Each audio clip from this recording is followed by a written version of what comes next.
Hi, I'm Aaron, host of Your Decision 2018. Welcome to the Republican gubernatorial primary debate hosted by the Gazette and the El Pomar Forum for Civic Advancement here at the Garden Pavilion at Penrose House in Colorado Springs. I'm joined by Joey Bunch, the senior political correspondent for Colorado Politics. The four candidates for governor in today's debate are former Parker Mayor Greg Lopez, businessman Victor Mitchell, investment expert Doug Robinson, and current state treasurer Walker Stapleton. And I want to tell you how we're going to proceed. Joey and I are going to ask questions. We're going to start off with Joey. I want to just quickly introduce our panel and thank them for being here. Candidates will get about a minute and a half to answer questions, and if there are additional responses, I will manage that as well. We have just 90 minutes with these four gentlemen. So I'm going to introduce them briefly. Former Parker Mayor Greg Lopez, furthest to my right.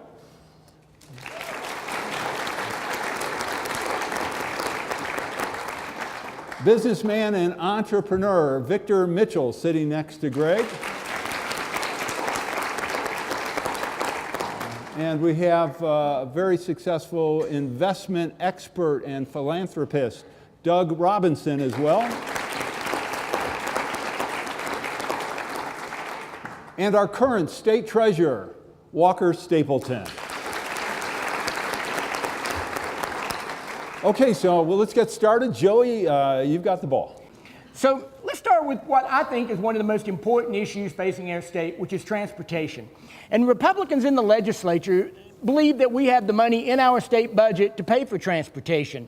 But we're facing $20 billion worth of needs over the next 20 years. Is there $1 billion in the budget? And be specific. Tell me what you're going to cut to find that $1 billion every year. Greg, let's start with you. Well, I'm going to tell you that there isn't $1 billion in the budget every year, and that's not how you manage budgets in a government. You take a look at how you're going to move forward into the future. You evaluate projects by priority. You evaluate what is the best type of improvement that you can do to a corridor so that you can manage growth correctly. You know, being a former mayor, I understand master plans, I understand transportation corridors, and so I do believe that we have the money in the budget. It's a matter of prioritizing.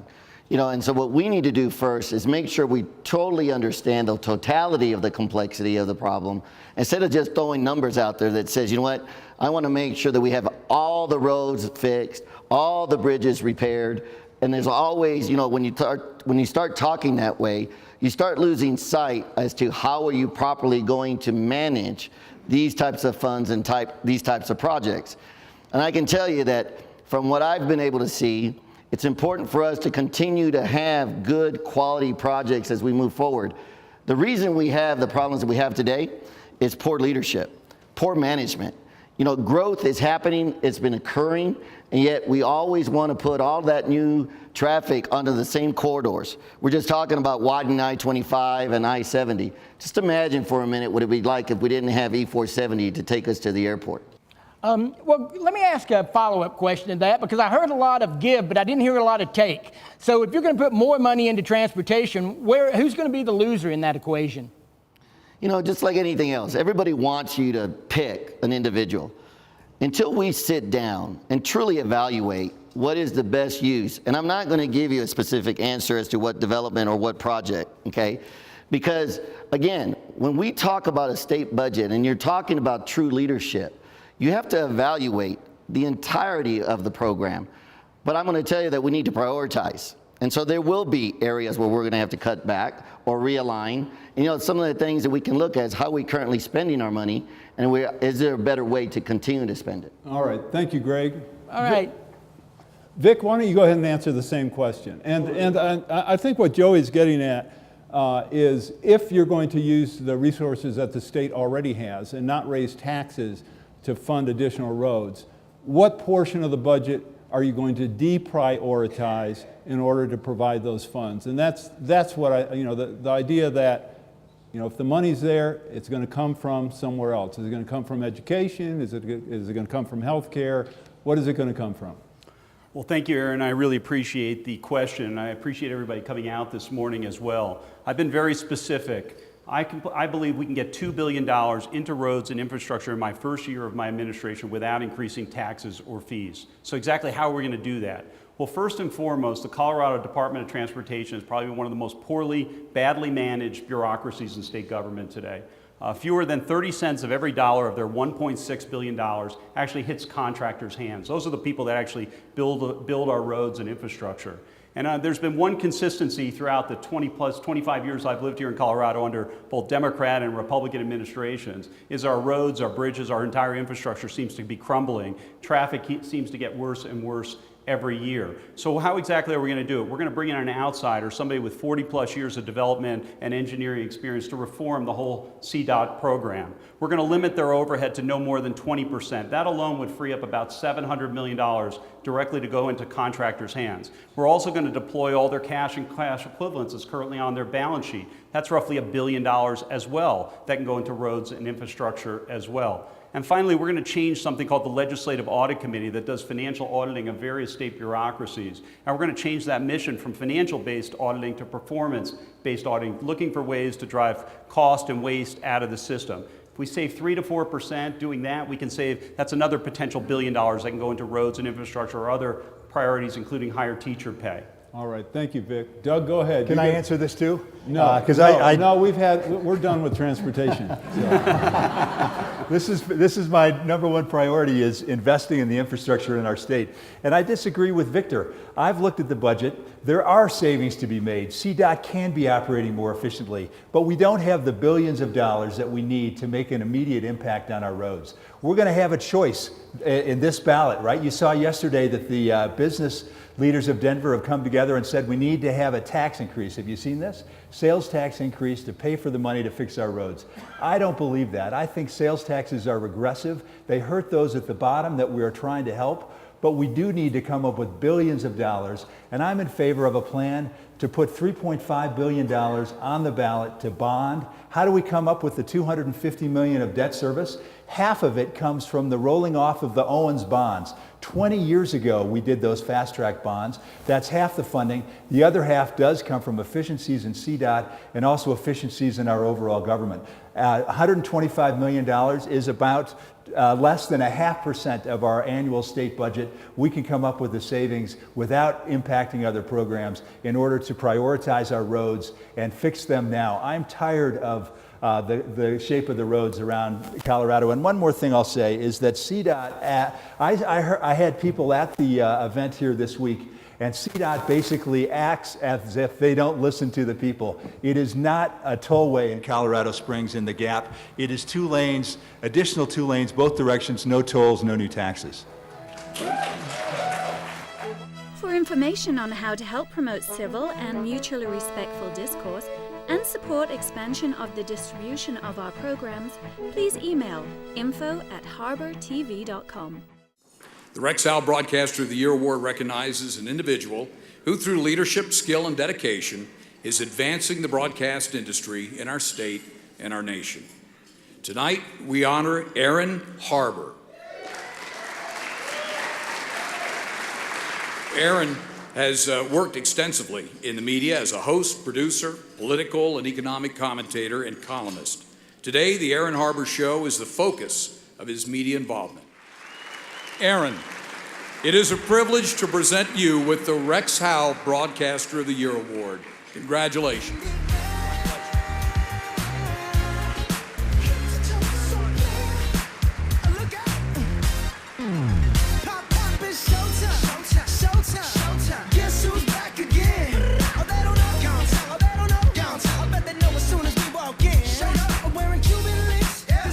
Just make journalism great again. The Aaron Harber Show may be viewed 24/7 at no charge from any location in the world at www.harbertv.com. I'm going to ask each of you, I think Doug already answered the question, but for Greg and Vic and Walker, you can answer too in your response. Are you supportive of the proposal by the various business entities to raise the sales tax by 0.62 cents to fund roads. But go ahead with the main answer, Walker, please. So thanks, Aaron. This is a major reason why I am running for governor, because I think in the area of our crumbling infrastructure, Colorado can do better, and we absolutely must do better. It revolves around a change of leadership that is deeply needed at the Department of Transportation. I got in a heated argument last year with Shaylin Bott, the then director, because of that department's decision to spend $150 million on new offices for bureaucrats instead of new roads for all of us. And I told the director at the time that new offices for bureaucrats would not go over well and would set the debate on infrastructure funding on the wrong foot, and it certainly did. And it was a question of misguided priorities from the leadership of the Department of Transportation. And the question should not be whether we can raise $1 billion. I hope we can out of the budget. The question should be, is the Department of Transportation doing everything it can and should be doing to give Coloradans confidence that money is being spent effectively and efficiently? And the answer to that is a resounding no. We need more dedicated sources of revenue from the general fund. I too am in favor of bonding. If you were to cut across all of our state agencies 10% on our executive overhead, that involves everything from staplers to conferences to consultants, and believe me, there are plenty of them in all of our state agencies, you would save approximately $150 million. In addition to that, I am for fixing the fraud and abuse associated with our medicinal marijuana system here in Colorado, and that would bring in more money that we could use for infrastructure. In addition to that, President Trump's tax cut can and should bring in a lot of money that we should use for infrastructure in the future in Colorado. So the money is there, but I want to make sure from a leadership standpoint that the Department of Transportation is doing everything it can for the people of Colorado to effectively and efficiently spend their money. All right, and how about the proposal on this, that if it makes the ballot, what would your position be? I'm against it because it's a cart before the horse. All right. Vic, how about you? Strongly opposed to any new bonds or tax increases. I've been publicly out in front of this. I ran 2011 as well, an initiative as a private citizen to defeat what would have then been the largest tax increase in Colorado history. I mean, we're going to have to put the government on a diet. We're going to have to learn to do more with less.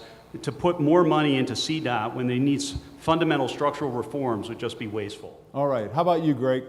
You know, I don't support the sales tax from the chamber. I don't think they truly realize that a sales tax increase is going to cripple and kill rural Colorado. They always focus on the urban corridor, and they don't think about the 64 counties and the families that are out there.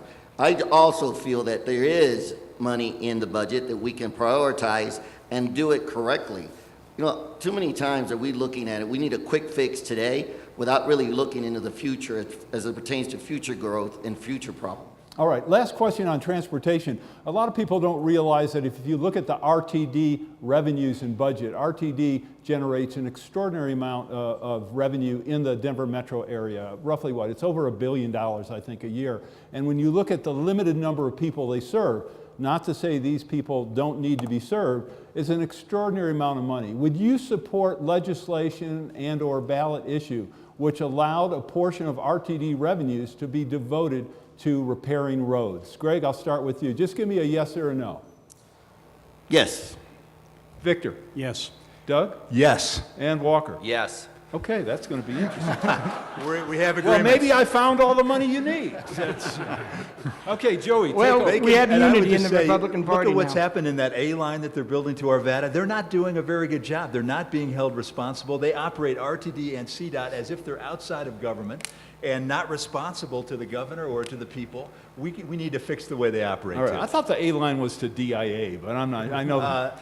I know they're having problems with that one too. But go ahead, Joey. All right. Well, you know, I'm going to ask each one of the candidates individually a question. I think that they owe you people an answer to. So these are tough questions. So I apologize in advance if you're offended.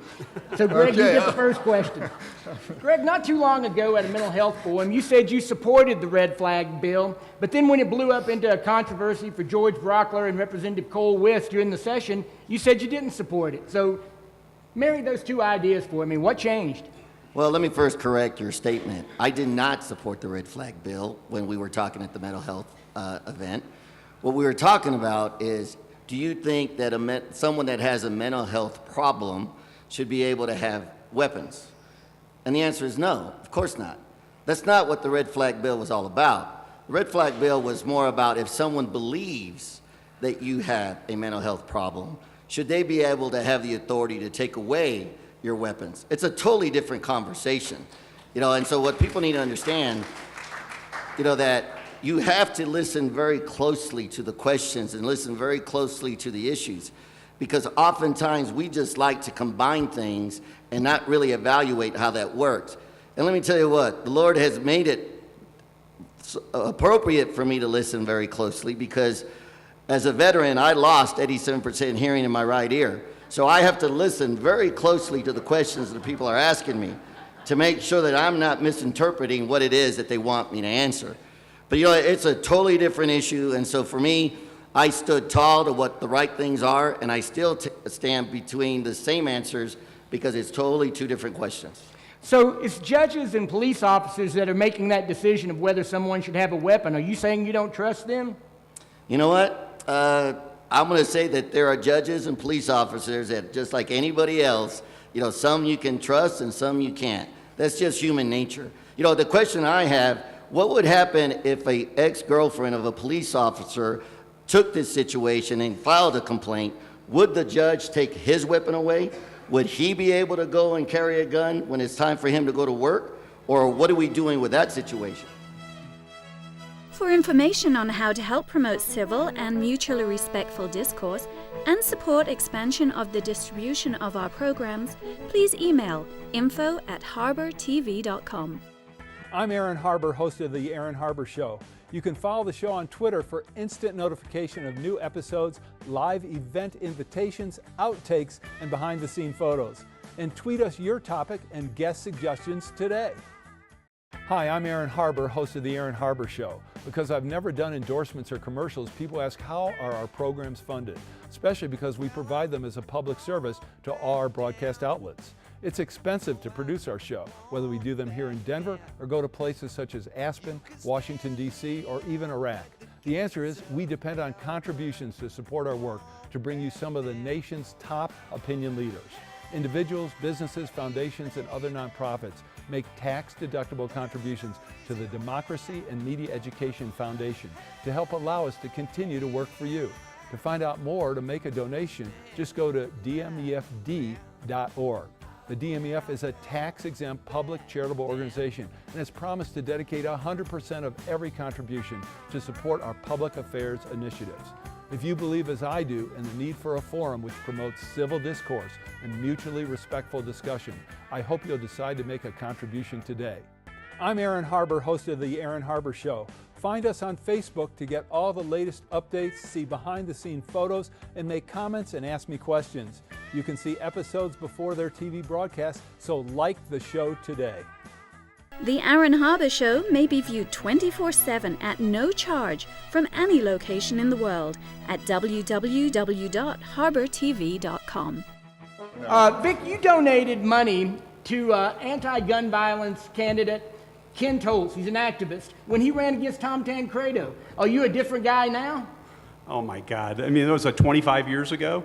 He's a friend of mine that I knew through playing tennis, that he asked me to donate some money to his campaign. I've been donating, I've been supporting, generously supporting just about every single Republican candidate for every major position in state government for more than almost 25 years. I think that probably might be the only time in my life I ever donated to somebody that wasn't a Republican, just as a personal gesture because he's a friend of mine. But that was so many years ago. Until you just brought that up, I didn't even remember it until it jarred my memory. But no, I've been a lifelong conservative Republican since I was 18 years old. Well, so... Can't wait to hear. Let's go. No, we're going to go back to smaller questions, and then we'll come back to you guys, and you can catch your breath and wonder what I'm going to ask you. Let's talk about marijuana. Okay. And I didn't say let's smoke some marijuana. I said let's talk about it. See, I told these guys they were supposed to laugh at my jokes. Who are you asking this and they've question already to, let Joey? me down. You can't trust politicians. Joey, question, Joey? Were you asking me? No, I'm asking everybody this question. I laughed. Thanks. I appreciate it. And you people let me down completely. Marijuana. The Republicans seem to have warmed up to the marijuana industry.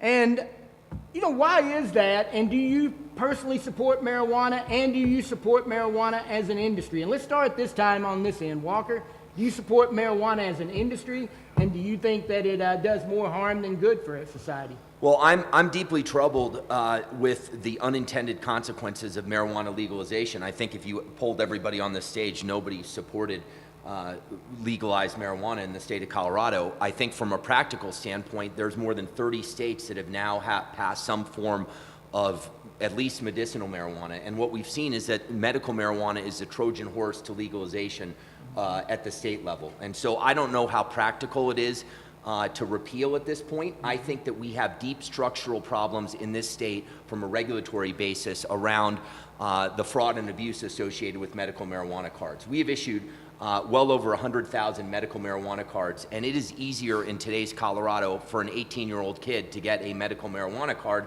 than it is for him or her to get a six-pack of beer. That is very problematic and concerns me as a father of a 10-year-old, a 6-year-old, and a 4-year-old. And so we need to fix that. We badly need to fix that. In some counties, there's as much as a 50% price disparity between medical marijuana and recreational marijuana. There's an incentive to get a medical marijuana card because you can be 18 and get a card versus 21 as a recreational buyer. You know, the list goes on and on and on. You can have 98 plants, which is enough to supply a small village of friends and neighbors with you know, free pot. It's crazy, and it needs to be fixed, and it requires leadership, which I am eager to provide.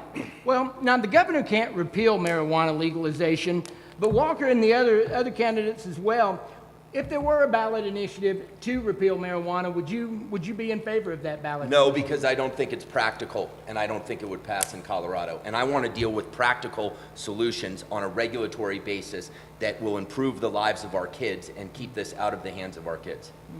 What about you, Doug? How do you feel about pot? Yeah, so when others have stayed silent on this issue, I had the courage to step up. It has been a difficult issue. You can fact check this, Ernest. The reason that our Republican colleagues are getting more and more in bed with the marijuana industry is because of the money in the industry and also the power of the lobbyists.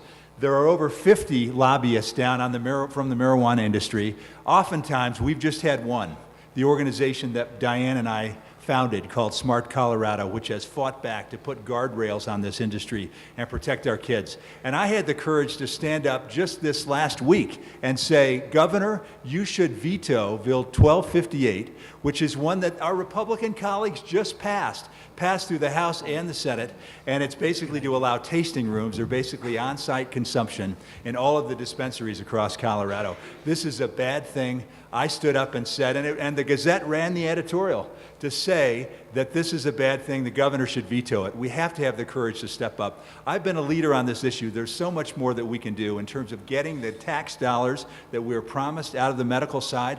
I would require that anybody that gets a medical prescription get that from an existing doctor, not from a pot doctor.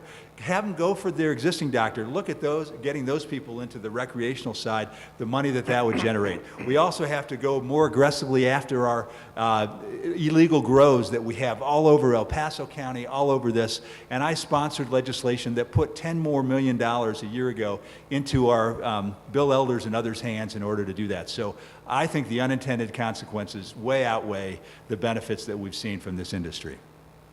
Vic, what about you? Well, thank you for the question. It's such an important question. We started our campaign a little over a year ago, and we've traveled the state of Colorado. We've been to 63 of our 64 counties. We've done over 600 grassroots events, more than all my colleagues and opponents on the stage combined. And I've met with dozens of superintendents across the state. We have 176 school districts here in Colorado, and there's one uniformity of agreement when it comes to marijuana tax revenue, and it's being totally ripped off. It was sold to Colorado as this is going to be a boon for public education. It's been anything but that. So first and foremost, we should set up a website in real time. I've committed to have that done within 30 days of my administration, where it has full transparency, accountability, and public scrutiny for every dollar that's coming into the state and where it's going out to. So it goes directly into public education as it was promised. Right now, it's being totally diverted through the general fund. I also think the next governor should speak truth to power and lead a public awareness campaign. Recreational marijuana has very serious long-term effects, side effects. It is addictive. It does lead to, can be used as a gateway drug ultimately. This is different than medicinal marijuana, medical marijuana, which actually is quite promising. I don't support repealing Amendment 64, and I certainly don't want the federal government coming in and telling us overturning the will of the people. But we should have some, conscious conservative talk about this because it's significant, and kids are using it like it has no impact whatsoever comparable to alcohol. It's nothing like alcohol. Marijuana can stay in your system for up to months as opposed to alcohol being in and out of your system in 24 hours. Thank you, Vic. Go ahead, Greg. When it comes to marijuana, I voted against it. I thought it was a bad idea. I still think it is a bad idea. But it is a constitutional amendment. And as a governor, you make an oath to defend the Constitution of Colorado and stand tall for it. But if there was a question and asking about repealing it, or if there was a question and asking about, are we going to change it? I am not going to change my position just because there's people that say it brings in a lot of revenue. I will stand tall that, marijuana is not good for Colorado, it's not good for our children, and I will stay strong to where I position it. We're not going to be able to put the genie back into the bottle. But here's the one thing that really we need to start changing, all of us, including the people that are asking us the question. Why is it that we call it recreational marijuana? It's retail marijuana. When we call it recreational, we make it sound like it's fun. We make it sound like it's okay, that it's not a big deal to be smoking marijuana. Let's call it what it is. It's retail marijuana, and we need to have a governor that talks not only about the good, the bad, and the ugly, but talk about how it's going to impact the future of Colorado. And you talk to superintendents and you talk to teachers, they will tell you what it's doing to their classrooms, what it's doing to their communities. And yet we never want to talk about that. It's time we start talking about the totality of marijuana and what it means to the future of our state. Well, Vic, you brought up that marijuana hasn't been the boon for schools that people thought it would be. Yes. But one of the things people point to as a way to fund schools is to make some changes to the Taxpayers' Bill of Rights. Tabor, would you support that, and what kind of changes would you make? No, I wouldn't support anything to the Taxpayer Bill of Rights. I think it's one of the saving graces in our state government today. I mean, we do not have a revenue issue in Colorado. I was elected 10 years ago. I served one term in the state legislature as a state representative in one of the most conservative districts in the state. Our state budget was roughly $18 billion. Fast forward 10 years, our state budget is $30 billion. We basically have grown government about twice the rate of population growth. If you listen to the Democrats, they're always whining and complaining there's never enough money. Public education is another area that is a major bureaucracy that we have deep structural reforms that are needed. But I'm actually very optimistic about what we can do today in public education. I've been involved in the school choice movement for a very long time. There's an incredible rich content available online that can be embraced into the classroom. I think we need to strengthen our teachers' rights in the classroom. Right now, most teachers join the public teachers unions largely because they're looking to avoid litigation risk. If we can strengthen their rights in the classroom, we can give them greater control over the curriculum. I also think we can do a lot more with summer schooling and really focusing on remediation as well as taking up the more technical areas and science, technology, engineering, and math disciplines being taught at a much younger age, including coding starting in the second grade. But we should fully fund public education. The question is, what is the right amount? And we don't know because of the deep structural problems. We have 176 school districts, and we need to reform the system before we talk about giving them more money. Next time on the Aaron Harber Show. My wife Diane and I have a 25-year-old son. He went to college in California, comes back, becomes a teacher in Denver, and guess where he's living? In our house because he doesn't have the money. So we absolutely, I believe, have to get more money into the classroom.